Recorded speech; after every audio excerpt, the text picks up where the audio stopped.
come back. Sandra, look at me. What do you see in my eyes? Death. Do you like jewels, Lily? This is very old and very beautiful. Please don't come any closer.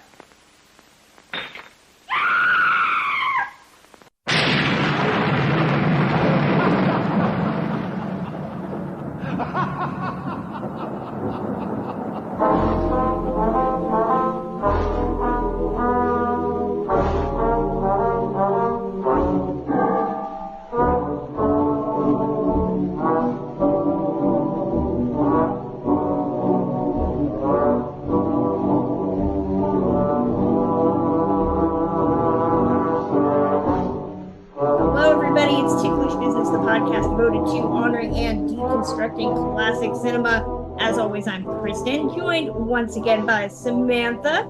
Samantha, it is Halloween week. Are you prepped with your costume? I've figured out the costume, haven't pulled the trigger to get it yet. My boyfriend's going to be a basketball player, I'm going to be a ref, and our dog is going to be the basketball. That's amazing.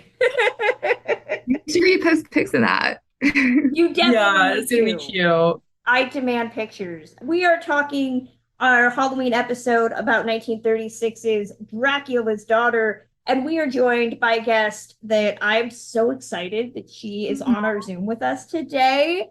The amazing Diana Prince. You might know her on The Last Drive-In as Darcy the Mail Girl. Aww. How are you today? I'm amazing. Thanks so much for having me.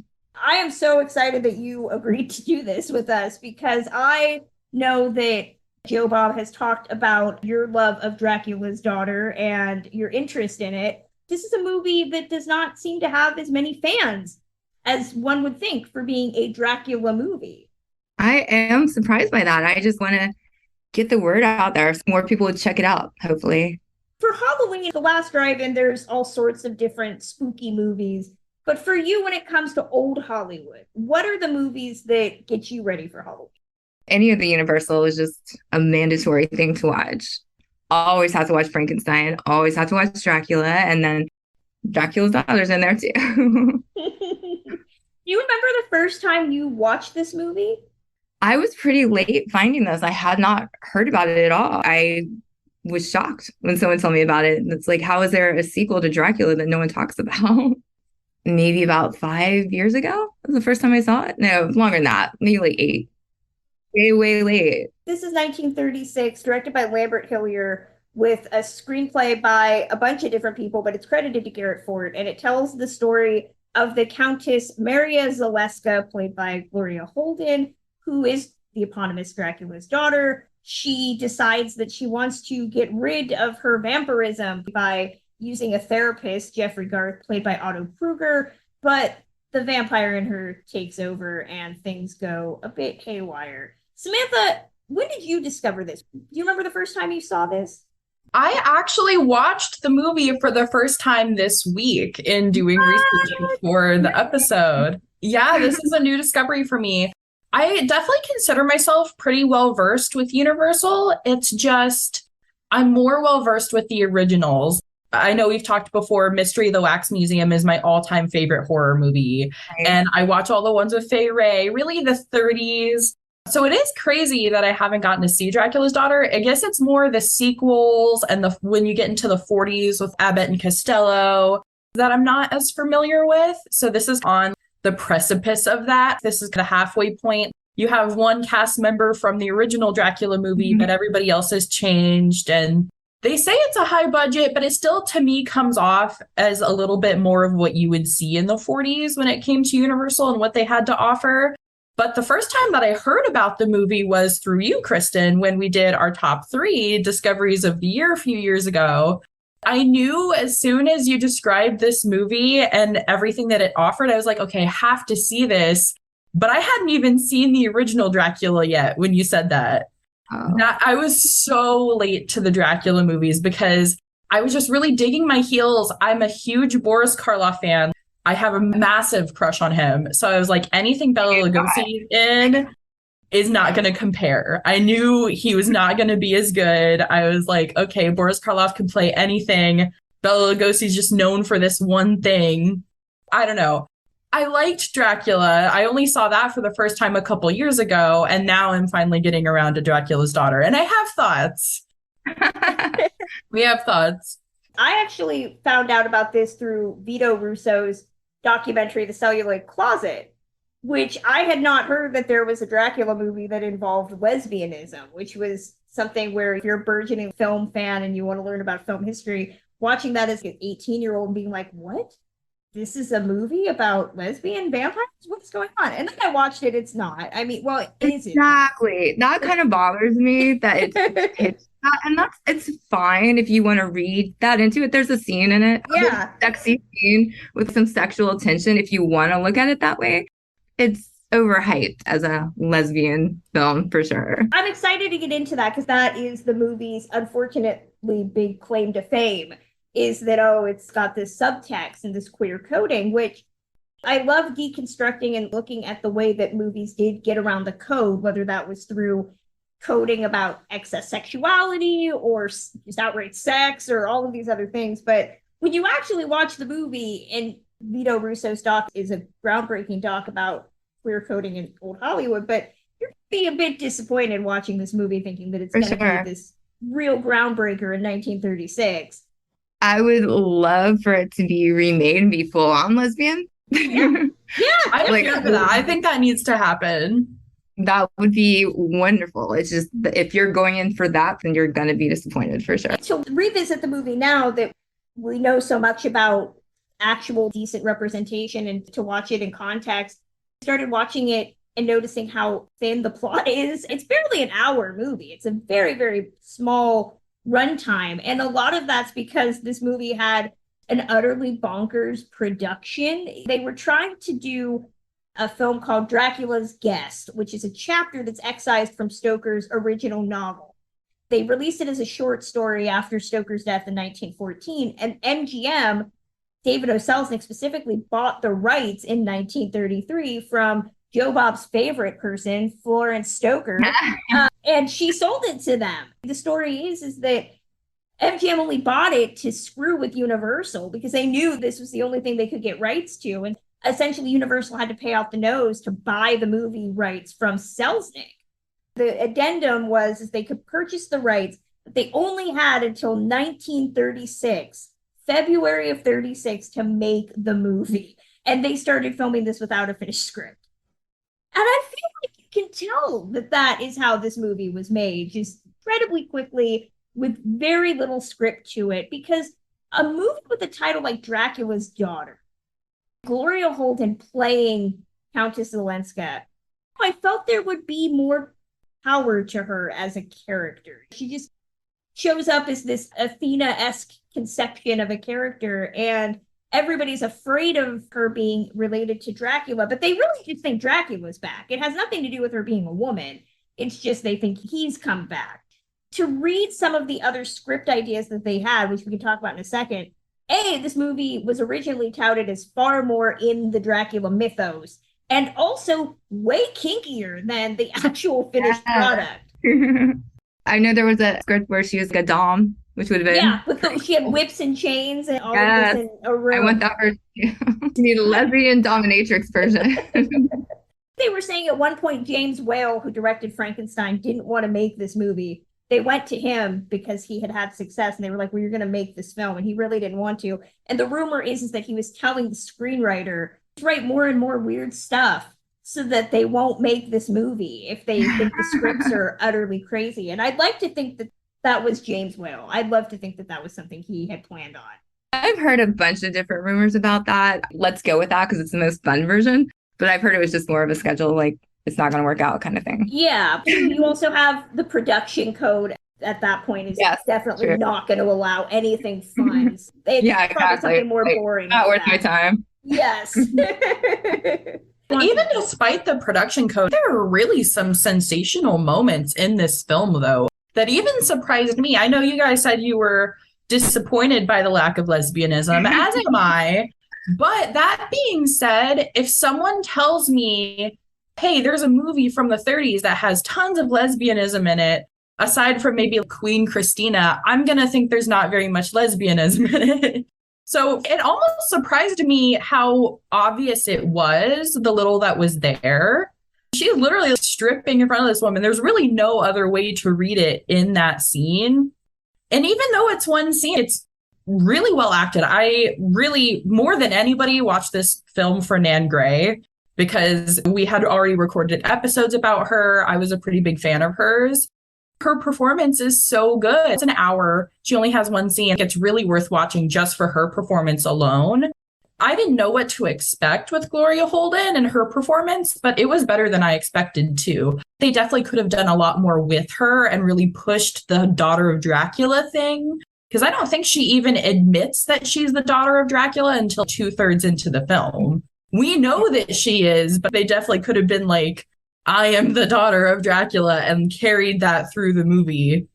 That has to do with her self-loathing. She doesn't really want to admit it, even to herself, really. She's in denial of her vampirism, which you could see as like a analogy of homosexuality at the time. So, like, Exactly. I think like people read into it like that. I definitely read it that way, combined with the scenes. It was really interestingly written, and you could even argue that that's James Whale too, because he was definitely LGBT. Maybe he worked those in before he left the project. This marked the end of an era, right? This was the last Universal horror film until 1939.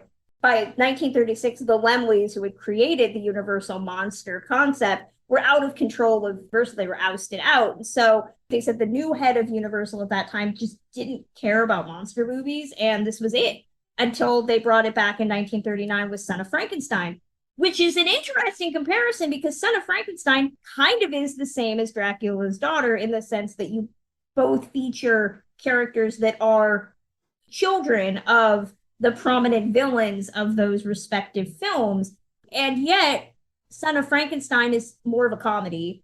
Basil Rathbone's character is this very straight-laced, stiff upper lip character that is just trying to raise a very normal family in Frankenstein's old mansion. Whereas Countess Olenska, just from the minute she shows up, she is othered. She's a youngish woman, unmarried, no children, who is just traipsing around these different locations. Whether you take the film as coded or not, for 1936 audiences, she's a bit of an outlier because so many women were already married and had children by however old Countess Olenska is supposed to be. She's not seen as a woman in her 20s. Hundreds of years old, technically. There's something already different about her. What I've always noticed is you bring up that scene, Samantha, with Nan Gray, which is probably the most famous scene in this entire movie, where she wants a woman to pose for her. Nan Gray shows up, which to read some of the production letters between the studio and the screenwriter about how that was going to be filmed, they knew there was something there because they say there's no hint of sexualization. It's clear that this woman is not new. The screenwriters knew there was going to be pushback there. Gloria Holton, as much as she hated making this movie, has so much more chemistry with the women than she does with Otto Kruger, who plays Jeffrey Garth, the guy she wants to fix her of her affliction. But when she's opposite someone like Nan Gray, however you take the look that she's giving this girl, it's far more interested and passionate than whatever look she's given Jeffrey throughout this entire movie, or even that moment where she's lingering with Janet, played by Marguerite Churchill, and there's this question of what is their type of relationship. More fascinating than the heterosexual one that's being presented as her wanting this doctor to save her. I didn't even really know that Otto Kruger was in this film until I started watching it. And I'm familiar with his work too. I know he's one of the leads in CoverGirl with Rita Hayworth and Gene Kelly. I definitely know his character from that. In that movie, he's definitely a paternal figure. It's definitely strange to see him just a couple years earlier as a love interest in this. I don't really feel like he fits the part super well. I know Cesar Romero was thrown around for this, and I would have loved to see that. That would have been very different. He would have been a lot more dynamic. I don't know if he necessarily fits the psychiatrist type, but it would have been more interesting, that's for sure. The weird element of this being about her wanting to be human, or at least not be a vampire, could have yielded something that was different, but the movie just doesn't seem particularly interested. It almost feels like Jeffrey and Janet are there because you need a heterosexual couple that's going to end this movie. They're this will they or won't they type of relationship where Janet's constantly the one bickering at him or playing with him. And he's the guy who's like, oh, I'm a doctor. I don't have time to deal with you and your woman shenanigans. He's not going to end up with Zaleska because she's evil. So you need to have a couple that's going to give us the happily ever after. It's an issue I have similar to something like Cat People, which I love Cat People. People's a great movie. But I'm always rooting for Simone more than I'm rooting for Kent Smith and Jane Randolph. I'm sorry, but you guys are boring. I'm all for the woman who wants to be a cat person.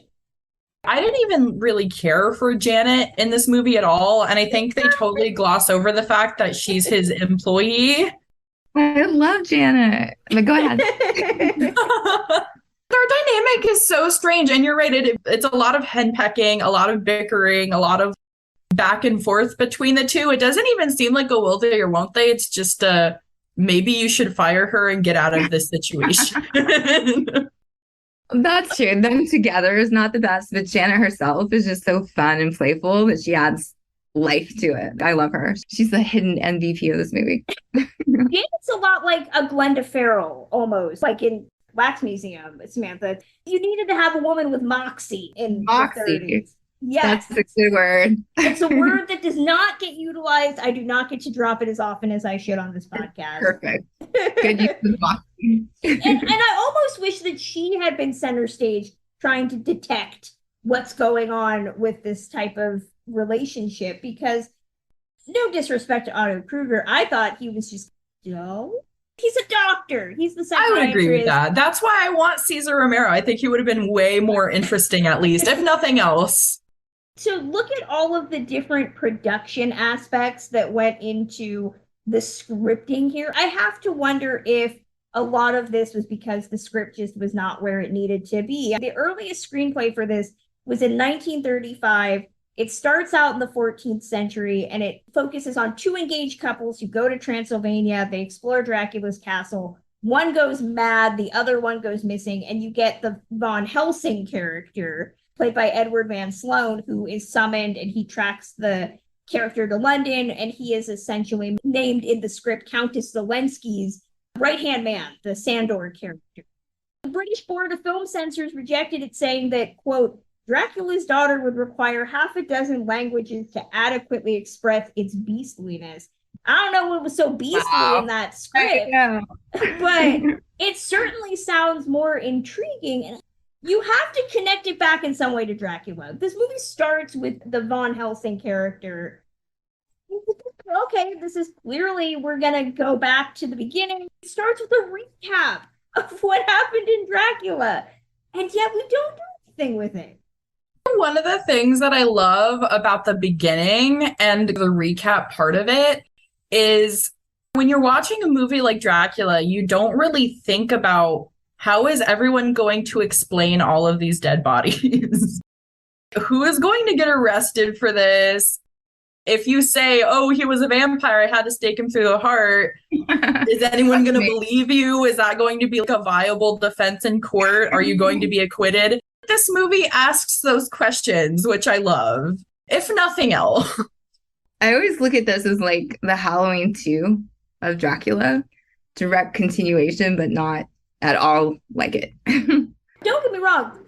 I always am cognizant of the fact that we didn't have VCRs, reruns, we didn't have cable or TV in 1936. So if you didn't see Dracula in 1931 in the theater, you weren't seeing it again. And yet this is 5 years after Dracula comes out. So there has to be some way that you're going to remind the audience of what happened. It's not like Bride of Frankenstein, where Bride of Frankenstein just starts and it's like, you'll remember what happened with Frankenstein. There's too much of a gap. So they have to find some way to reiterate what went on. And I do love that we get the Von Helsing character saying this is what happened. And also we get that really cool shot of Bela Lugosi's waxen bust as they go and discover his crypt, which allegedly that was the only thing Lugosi got paid to do on this movie. They wanted him in the movie, but for some reason it just didn't work out. So they paid him to make a bust of his face, which is a very baller move that Lugosi just got paid money to show up and, as Madonna says, give good face. Good for him. Would we have necessarily wanted Lugosi in this movie? Yeah. Even for 5 seconds, it would have been pretty cool. It would have legitimized this movie, I think, a little more than it was. I'm not the type of person to watch a movie from the 30s and point out all of the special effects flaws, but I will say it was very obvious to me right out the gate that it was wax. Yeah. A little too obvious, even for the 30s.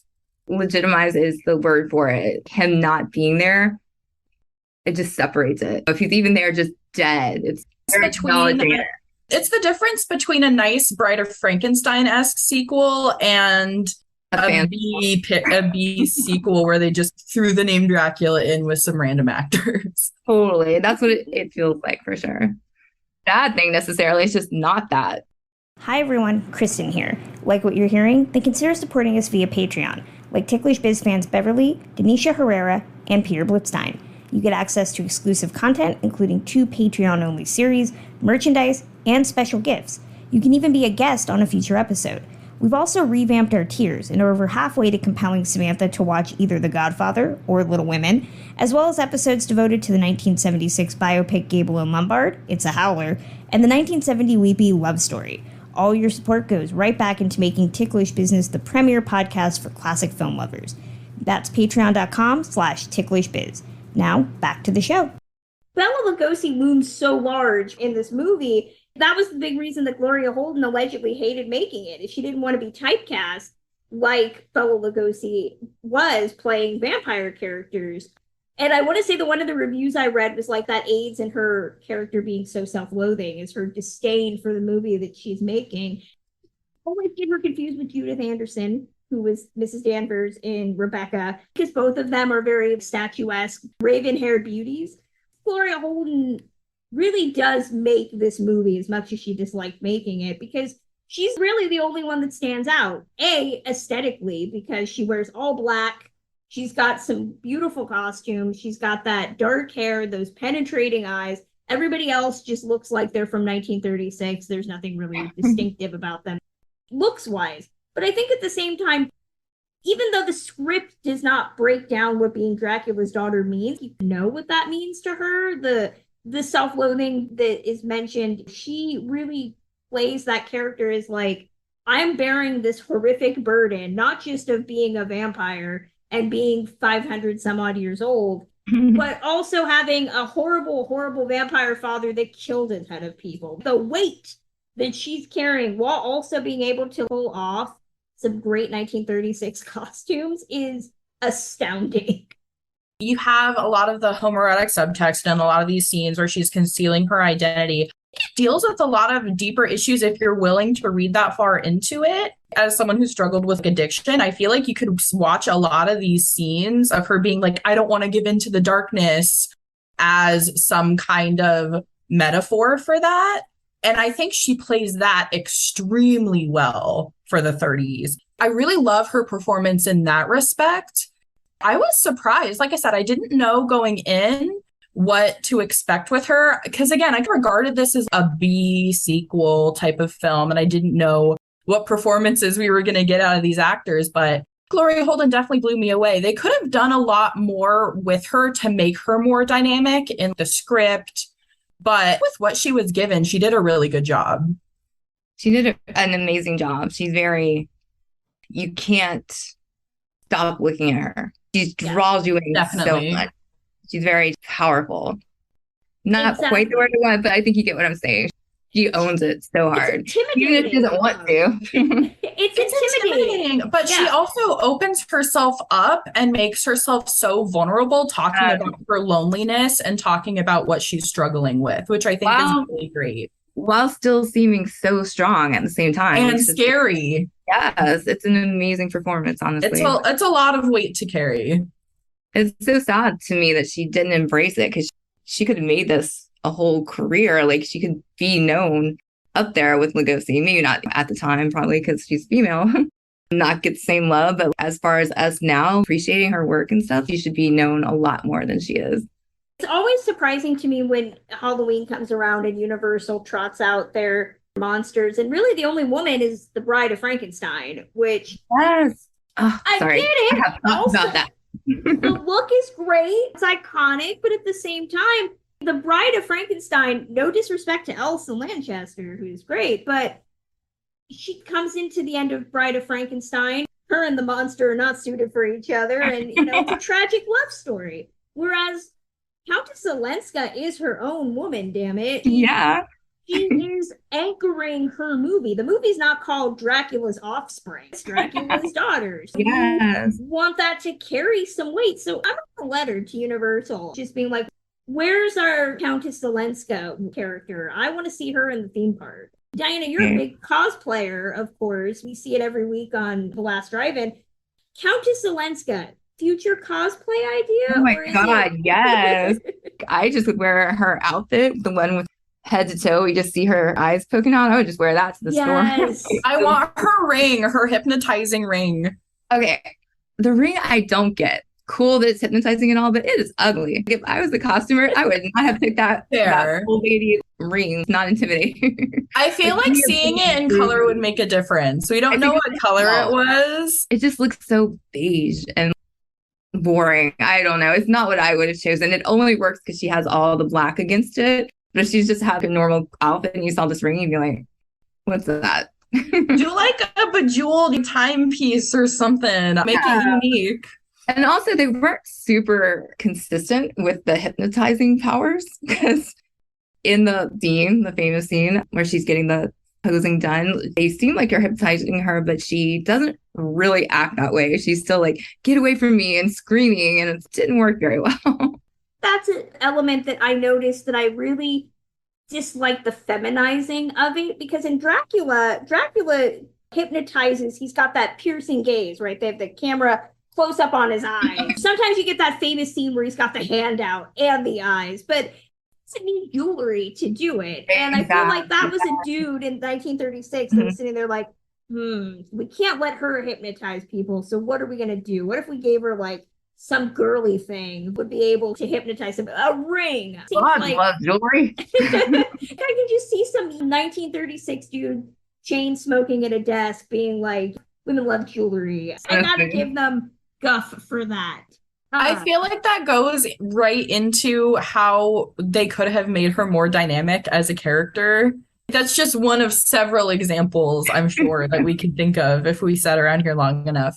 I will say, on the other hand, talking about other women of horror, I had just brought up on the last episode that Carrie Bible and I just did a little bit of a mini retrospective cooking of women in horror, and there aren't too many. You're right. When we got all of our choices together and talked about different women in horror, the real running theme, aside from maybe one or two, is that they had no lines. Bride of Frankenstein didn't really have any lines. And then our other famous example before that, you've got Mary Philbin in Phantom of the Opera, totally silent film where she really has no lines. So that's definitely a running constant through women in horror. And I'm glad that she's able to carry her own film here for the most part. I wish they could have given her more to do. There's always room for improvement, but for what it was, she was really setting a precedent. For sure. And it's kind of swept under the rug, which is unfortunate. Exactly. And I gotta just mention, it bugs me so much, Bride of Frankenstein. I love her look. I love the way she played her. Love the character in that sense. But it's always portrayed as they are this amazing romantic pair. And they aren't. She hates him. Why is everybody ignoring that? She does not want to be with him. So like all this cute merch where they're together and lovers. No, she hates him.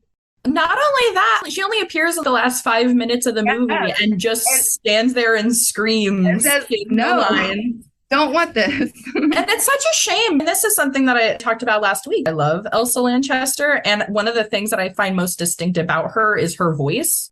I would have loved to hear her say some lines. But we have some really great examples of the 30s here, which honestly, And if it weren't for people like Kristen talking about this movie, getting the word about this movie, I wouldn't have even known. Well, I'm glad we're talking about it now. So hopefully some more people will go check it out.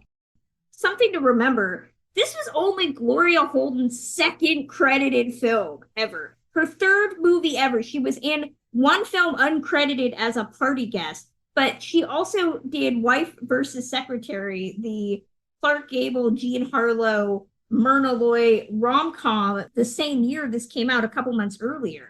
And then she did this. I know she hated it, but to make your second movie a starring role like this, that's pretty good. I don't know anybody that would look that gift horse in the mouth.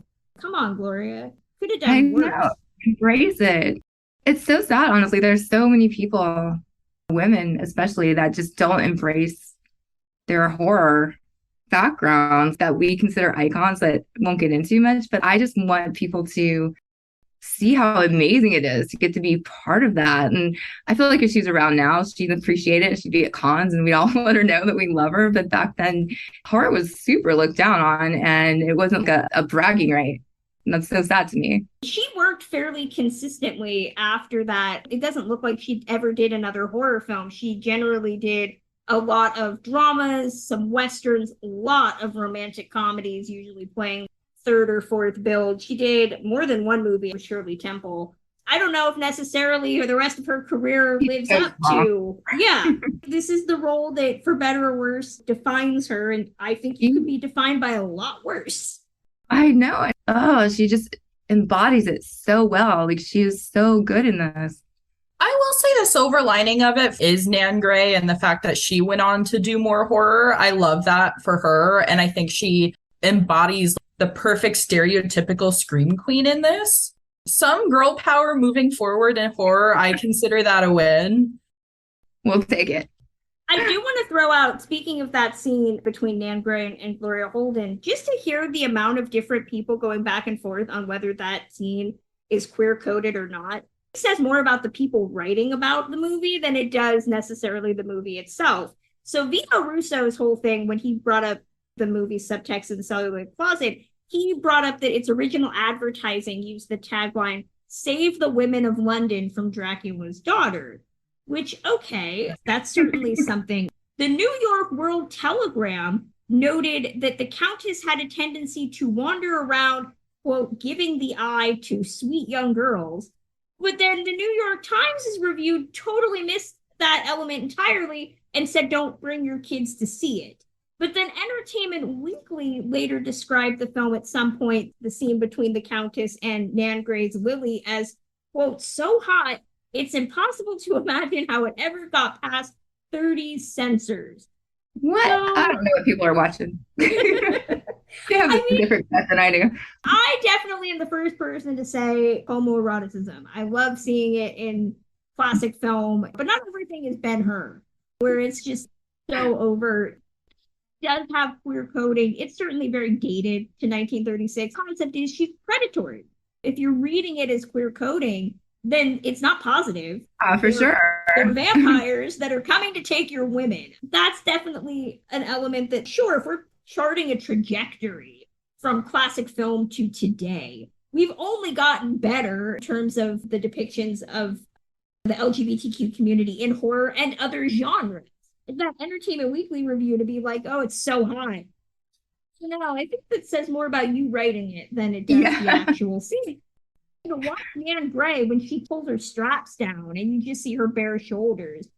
That is pretty sexy by 1936 standards. It's like in the olden days when they weren't allowed to show their ankles. It is definitely sexy, but it's not meant to necessarily titillate.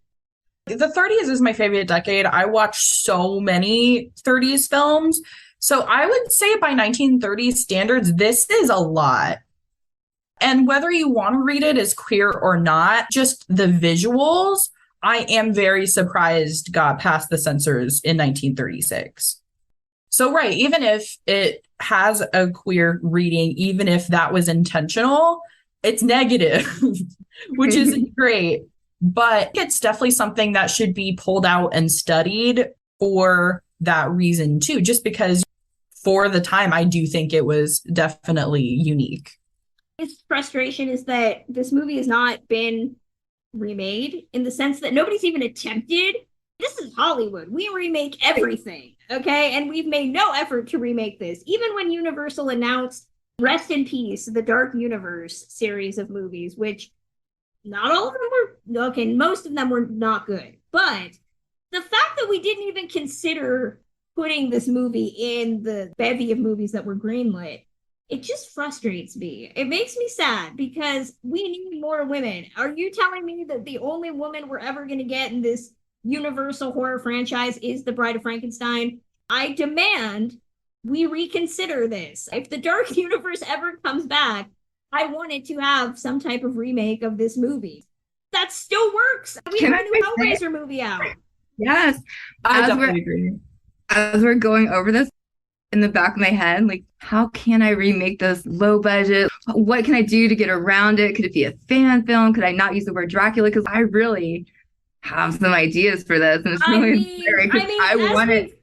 Do the Nosferatu thing. Nosferatu proved to us that you can kind of make the same movie just as long as you don't use the name. Exactly. That's what I'm thinking is let's not put this pot out so no one gets my idea. I want to do that. It's fine. If you pull it off, just remember us fondly. I will. Bring it to fruition and you become a big success. Because no doubt it will be an Oscar-winning film. I would want it to win. You know, I wouldn't even want it to be sleazy. Pump up the lesbian, pump up the dominatrix, pump up all of that. I'm imagining a Jennifer's Body mood with a classic Dracula feel to it. I'm excited about this, actually. I mean, we can't get it proper. I know they've tried to make Carmilla a couple of times. Nobody can pull it off. I don't know what's going on. I don't know if there's too many dudes in the kitchen, you know, in terms of executives and people that are feeling like they know how to tell that story. But there needs to be more or women in the vampire genre that have something to say. This movie could have had something to say, but it was 1936 and we couldn't say it. I'm supportive. I don't often support old Hollywood remakes, as most people know. I also support.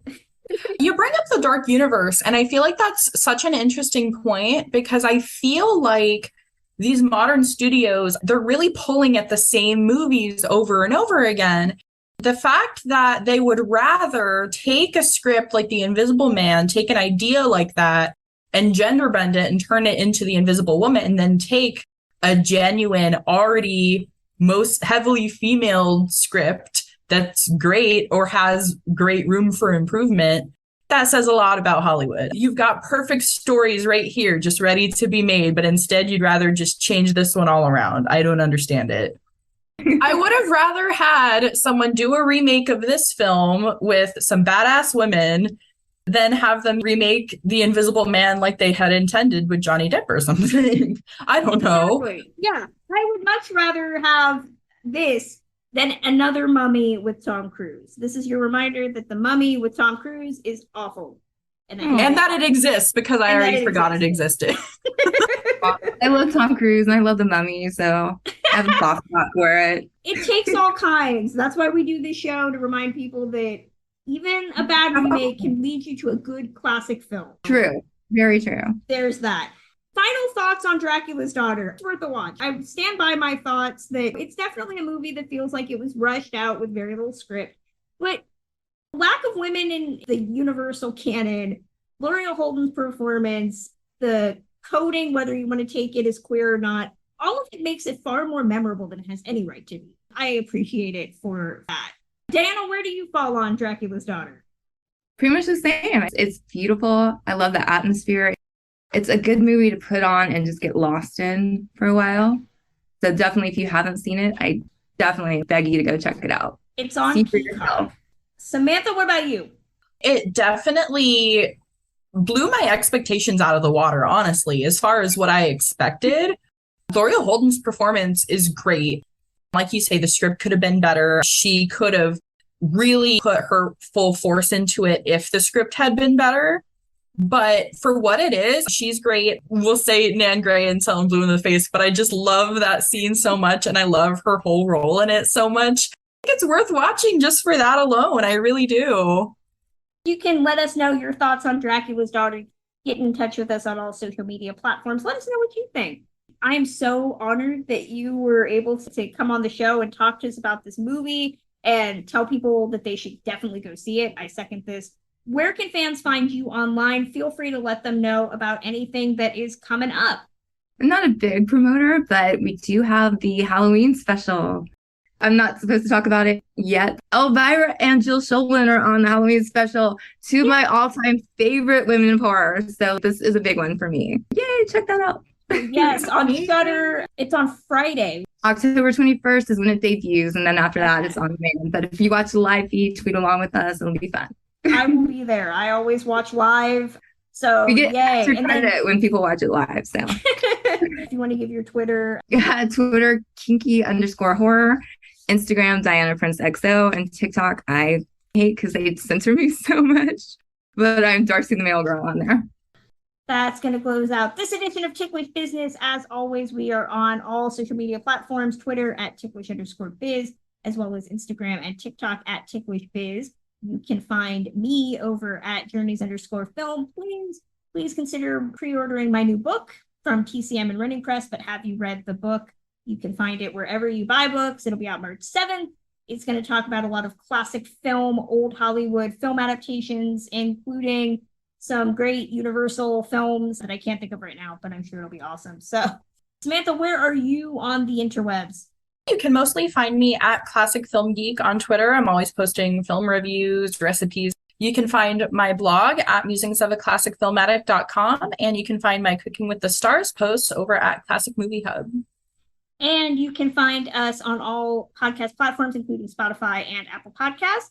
Reviews always help, and we would love to see you leave one for us. Nothing short of 5 stars, please. And if you want to help us get some of our Patreon goals met, we are at patreon.com/ticklishbiz. We are one away from 30 subscribers. We would love to do a bunch of other bonus content. We have some great swag that we give away regularly. Pins, free movies. Christmas is coming up. We give our patrons a lot of great gifts, as well as our upcoming bonus episode of Double Features, where me and William Bibiani talked about the dueling versions of Village of the Damned, which was a lot of fun to talk about. And we also have our Based on a True podcast episode on Blonde, so that you don't have to watch 2 hours and 47 minutes of Marilyn Monroe suffering. We will be back. We wish everybody a safe and happy Halloween. Till then.